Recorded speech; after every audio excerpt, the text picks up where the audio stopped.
أعوذ بالله من الشيطان الرجيم. بسم الله الرحمن الرحيم.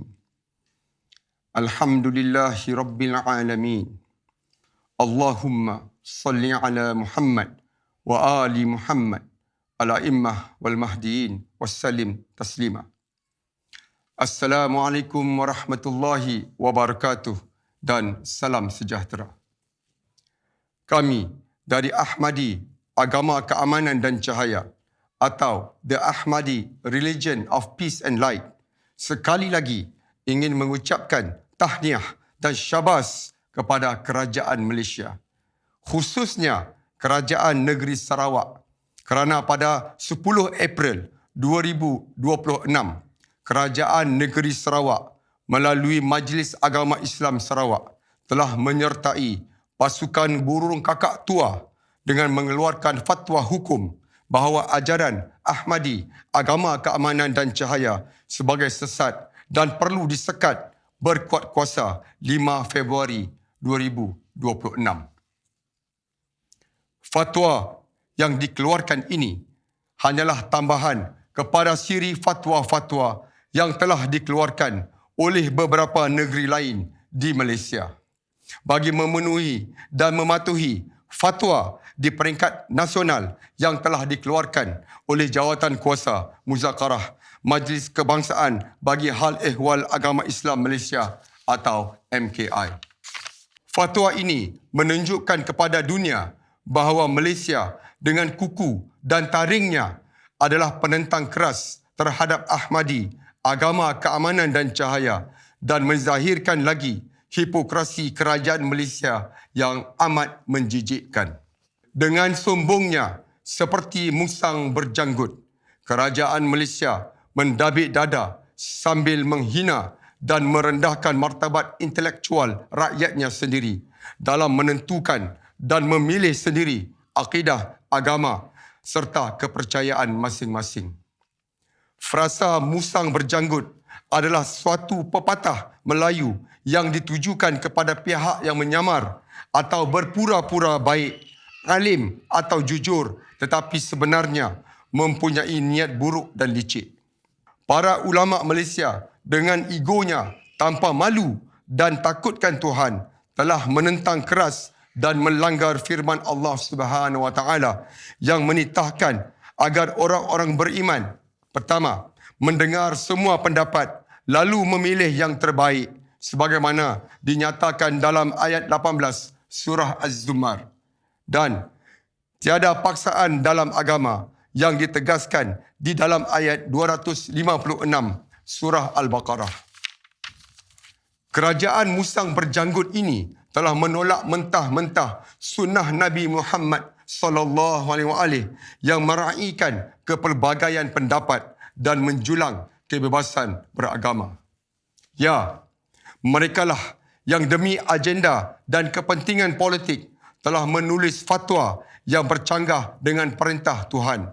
Mereka menulis sendiri segala hukum dan perundangan dalam negara mereka dan mengubahnya demi kepentingan kuasa dan takhta. Malah, perundangan syariah mereka terutamanya berkaitan jenayah syariah langsung tidak berlandaskan apa yang telah ditetapkan oleh Allah Subhanahu Wa Taala dan Nabi Muhammad sallallahu alaihi wasallam. Sebaliknya, segalanya adalah ciptaan dan olahan para ulama Islam atas nama ta'zir. Fatwa zalim mereka menjadikan Malaysia negara yang kononnya mendaulatkan Islam sebagai agama rasmi, tetapi hakikatnya menghina dan mengkhianati Islam dan artikel 18 Deklarasi Universal Hak Asasi Manusia Pertubuhan Bangsa-Bangsa Bersatu yang menegaskan bahawa setiap orang berhak memiliki kebebasan berfikir, kesedaran dan beragama, dan ini termasuk kebebasan untuk menukar agama dan kepercayaan. Kami juga ingin memperingatkan kerajaan Malaysia dengan ayat 99 surah Yunus. Maka apakah engkau, yakni Muhammad, hendak memaksa manusia supaya mereka menjadi orang-orang yang beriman? Ayat ini menegaskan bahawa Nabi Muhammad SAW sendiri tidak diberi kuasa oleh Allah Subhanahu Wa Taala untuk memaksa keimanan ke atas manusia. Mengapakah begitu? Ia adalah kerana beragama dan beramal tanpa keikhlasan tidak diterima oleh Allah Subhanahu Wa Taala. Kerana itu juga Nabi Muhammad sallallahu alaihi wasallam telah bersabda, sesungguhnya setiap amalan itu bergantung kepada niat. Apakah seseorang itu mampu mencapai niat yang tulus ikhlas dalam beragama dan beribadah jika dia dipaksa menganuti agama yang dia tidak redai dan diyakininya sebagai agama yang batil? Bagi manusia yang bertakwa dan mengharapkan keredaan Tuhannya, memilih agama yang diyakini benar adalah perkara yang paling penting dan syarat utama bagi mencapai kejayaan dan keselamatan dunia dan akhirat.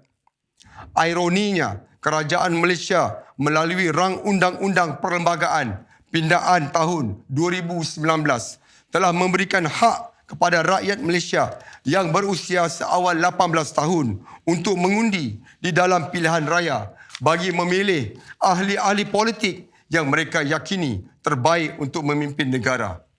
Malangnya, bagi rakyat Malaysia yang dilahirkan dalam keluarga Muslim, mereka sejak dilahirkan lagi didaftarkan secara automatik dan paksa sebagai beragama Islam bermazhabkan Ahlus Sunnah wal Jamaah.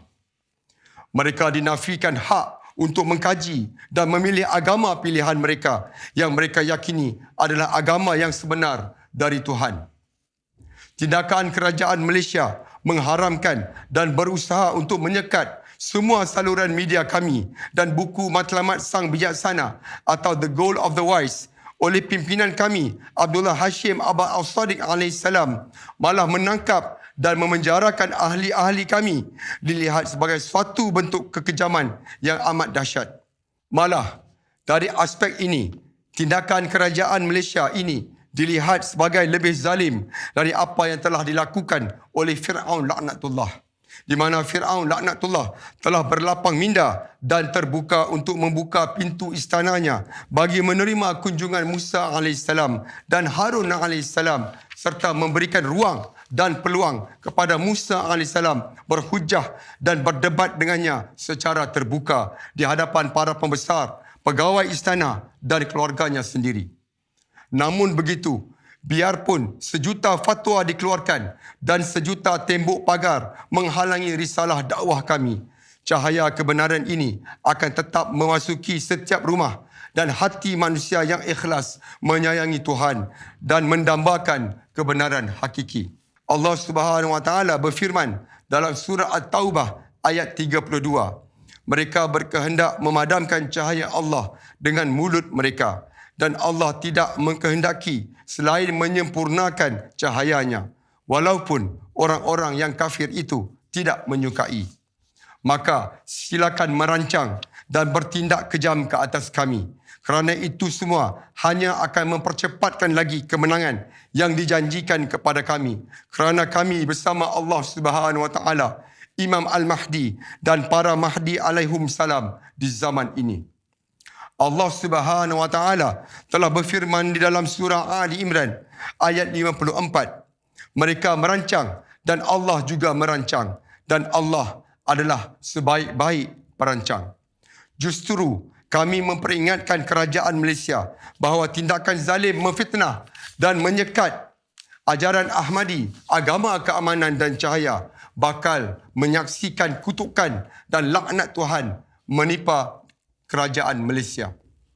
Doa dari rakyat Malaysia yang dinafikan hak asasi mereka, terutamanya dalam aspek kebebasan beragama, adalah doa dari mereka yang dizalimi dan doa orang-orang yang dizalimi tidak ada hijab di sisi Tuhan. Wahai kerajaan persekutuan dan semua kerajaan negeri di Malaysia yang menghalang rakyat dari mengkaji kebenaran risalah dakwah kami dan menghalang mereka dari membai'ah dan sujud kepada para pemerintah yang diwasiatkan Nabi Muhammad sallallahu alaihi wasallam atas perintah Allah Subhanahu Wa Taala. Bertaubatlah. Bertaubatlah dari terus menjadi kaki tangan dan alat iblis yang menyebarkan fatwa iblis, agar menolak ketuanan Allah di muka bumi.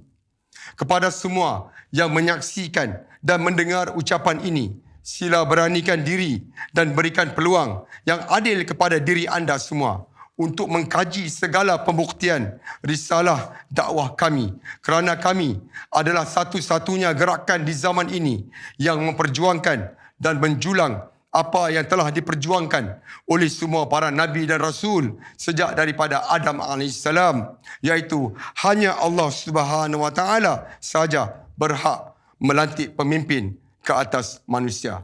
Wassalamualaikum warahmatullahi wabarakatuh.